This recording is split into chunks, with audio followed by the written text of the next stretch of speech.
আপনার কাছে যদি থাকে এরকম খালি একটি চিপসের কোটা, এটা থেকে আপনি কনভার্ট করে এরকম সুন্দর একটি ফ্লাওয়ার বেস তৈরি করে নিতে পারেন। এতে করে আপনার রিসাইক্লিংও হয়ে যাচ্ছে আর সেই সাথে হয়ে যাচ্ছে আপনার ঘরে সুন্দর একটি ফ্লাওয়ার বেস তৈরি। এই ফ্লাওয়ার বেসটা তৈরি করার পরে ছবি এবং ভিডিও আপলোড করার পরে অনেকেই আমাকে কমেন্ট করেছিলেন এবং মেসেজ করেছিলেন যে আমি এটা কীভাবে তৈরি করেছিলাম। সো আজকে এটার মেন প্রসেসটা আপনাদের সঙ্গে শেয়ার করব। আসসালামু আলাইকুম এভরিওয়ান, আশা করছি সবাই অনেক অনেক ভালো আছেন। আপনাদের দোয়াতে আমি আলহামদুলিল্লাহ অনেক ভালো আছি। আমি মাউসক্রাফট থেকে আপনাদের জন্য আজকে এই ফ্লাওয়ার বেসের ফুল টিউটোরিয়ালটা নিয়ে এসেছি। এখানে খুবই অল্প উপকরণ লাগবে। ফার্স্টে লাগবে টিস্যু, যা আমাদের সবার বাসাতে আছে, আর লাগবে হচ্ছে ফেভিকলের এমআর বা এসএস যে কোনো একটা গ্লু, আর লাগবে হচ্ছে অ্যাক্রিলিক কালার। এই উপকরণগুলি যথেষ্ট। তো ফার্স্টে আমি টিস্যুগুলোকে হাত দিয়ে ছেড়ে নিচ্ছি, চাইলে এখানে আপনারা কেচের সাহায্যে ছেড়ে নিতে পারেন। তারপর এখানে আমি পানি দিয়ে টিস্যুগুলোকে ভিজিয়ে নিচ্ছি। টিস্যুগুলোকে আমি ফুল একদিন ভিজিয়ে রেখেছি, চাইলে আপনারা এর থেকে কম সময় ভিজিয়ে রাখলেও চলবে। তারপরে হাতের সাহায্যে চিপে চিপে আমি টিস্যুর যে এক্সট্রা পানিটা ছিল সেটা সরিয়ে নিচ্ছি। সবগুলো টিস্যু নেওয়া শেষ হওয়ার পরে তারপরে হচ্ছে আমি যে খালি কোটাটা ছিল এই কোটাটাতে আমি হার্ট শেপ দিব। হার্ট শেপ দিয়ে ডিজাইনটা করবো, সেজন্য আমি একটা পেপার দিয়ে কেটে নিয়ে একটা মার্কার দিয়ে ফুল বক্সটাতে হার্ট শেপ এঁকে নিয়েছি। তারপরে আমি ওই টিস্যুগুলোর সাথে গ্লু অ্যাড করে দিব। এখানে আমি এসএস গ্লুটা ইউজ করছি, আপনারা চাইলে আমার এসএস যে কোনো একটা ইউজ করতে পারেন, এটা কোনো সমস্যা নেই। তারপরে ভালোভাবে আমি একটা কাঁটা চামচের সাহায্যে টিস্যুর সাথে গ্লুটা মিক্স করে নিয়েছি।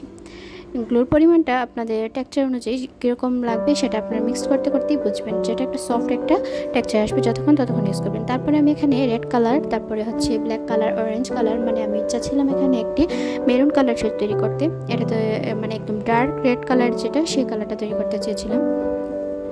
সো এখানে আমার প্রচুর পরিমাণে কালার লেগেছে, কারণ এই টিস্যুতে কালার যতই দিই ততই মিক্স হয়েছে। আসলে এত বেশি প্রয়োজন ছিল না, আমি ফার্স্ট টাইম করেছি তো তাই বুঝতে পারিনি। শুকিয়ে যাওয়ার পরে আসলে কালারটা খুব সুন্দর আসে, ভিজে অবস্থাতেই কালারটা তেমন একটা বোঝা যায় না। তারপর আমি হার্ট শেপ করা এরিয়াগুলোর ভিতরে আমি একটি চিকন শনের সাহায্যে এই টিস্যুগুলোকে বসিয়ে নিচ্ছি।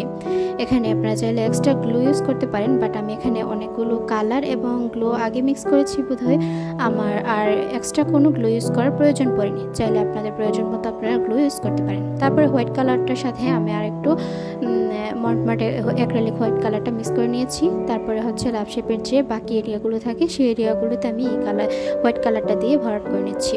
এটা হচ্ছে আপনারা ভিডিওর মাধ্যমে বুঝতে পারবেন, মুখ দিয়ে বলার থেকে আপনারা ভিডিওটা ভালোভাবে খেয়াল করলে বুঝতে পারবেন। কাজটা একটু ধৈর্য সহকারে করলে সবচেয়ে ভালো সুন্দর রেজাল্ট পাওয়া যায়, ফিনিশিংটা খুব ভালো আসে। আর এই সবগুলো উপকরণ যেহেতু আপনাদের সবার বাসাতে আছে, চাইলে আপনারা যে কেউ এটা তৈরি করতে পারেন। আর এটা ফাইনাল লুকটা কিন্তু খুবই দারুণ আসে। আমি এটা থেকে যতটুকু বুঝলাম যে এটাতে একটু বেশি সময় নিয়ে কাজটা করলে কাজের ফিনিশিংটা টেক্সচার যে ফিনিশিংটা সেটা ভালো আসে। আমি এখানে শন দিয়ে যে কাজটা করেছিলাম ফার্স্টে, আমি একটু সময় নিয়ে করেছিলাম আর ফিনিশিংটা খুব ভালো এসেছিল।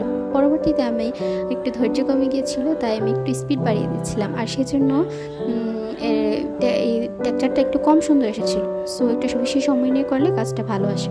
যেহেতু এটা আমার ফার্স্ট টাইম ছিল তাই আমার অভিজ্ঞতাটা একটু কম ছিল, একবার করেছি তাই আমার অভিজ্ঞতা বেড়েছে। তো আপনারাও করলে বুঝতে পারবেন কাজটা ততটাও কঠিন না, একটু ধৈর্য নিয়ে করলেই চলে।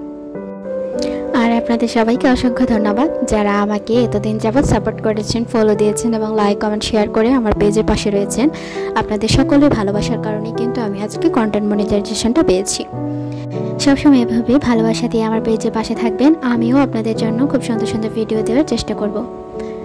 তারপরে আমি আমার এই টিস্যুগুলো লাগানো সবগুলো কমপ্লিট হওয়ার পরে তারপর উপরে যে অংশটা দেখতে পাচ্ছেন এখানে একটু একটু ছিলে আছে, সেই জায়গাটাকে ঢেকে নেওয়ার জন্য আমি এখানে ইউজ করব বেলজিয়াম পাউডার। বেলজিয়াম পাউডারটা আমি অনেক আগে কিনেছিলাম বাট ইউজ করা হয়নি, আজকে ফার্স্ট টাইম ইউজ করছি।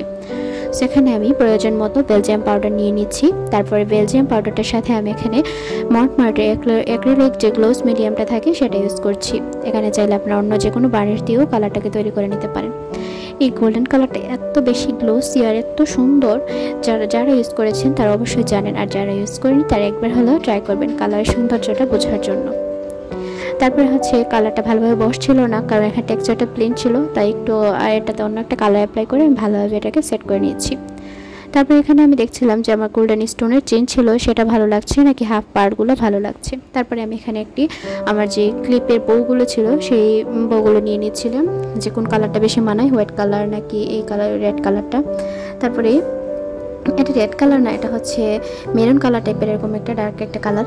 তারপরে এটাকে আমি গ্লুর সাহায্যে বসিয়ে নিয়েছি, আর সম্পূর্ণ বাকি হোয়াইট কালার অংশগুলোতে আমি হাফ পার বসিয়ে নিয়েছি। আর হাফ পারগুলো বসানোর পরে আমি এখানে স্টোনের যে চেনটা ছিল সেটাই বসিয়ে নিয়েছি। দেখলাম যে স্টোনের চেনটি গোল্ডেন কালারটার সাথে বেশি ভালো লাগছে।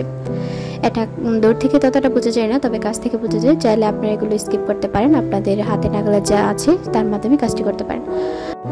এভাবে আমি আমার কাজটিকে কমপ্লিট করে নিয়েছি, আর এটা হচ্ছে আমার কাজের ফাইনাল লুক। সো যারা আমার ভিডিও দেখে উপকৃত হয়েছেন তারা অবশ্যই আমাকে লাইক কমেন্ট শেয়ার করে পাশে থাকবেন। আর যারা যারা কমেন্টস করেছিলেন, টিউটোরিয়াল দেখতে চেয়েছিলেন, আশা করছি সবার কমেন্টসের রিপ্লাই পেয়েছেন। যারা এখনও আমার পেজটিকে ফলো দেননি তারা অবশ্যই আমার পেজটি ফলো দিয়ে পাশে থাকবেন। আর যারা ইউটিউব থেকে দেখছেন তারা অবশ্যই আমার চ্যানেলটিকে সাবস্ক্রাইব করে দেবেন। নেক্সট কি ট্রাই করা যায় সেটা অবশ্যই আমাকে কমেন্টসের মাধ্যমে জানাবেন। আজকে এই পর্যন্তই। Thanks for watching. Allah Hafiz.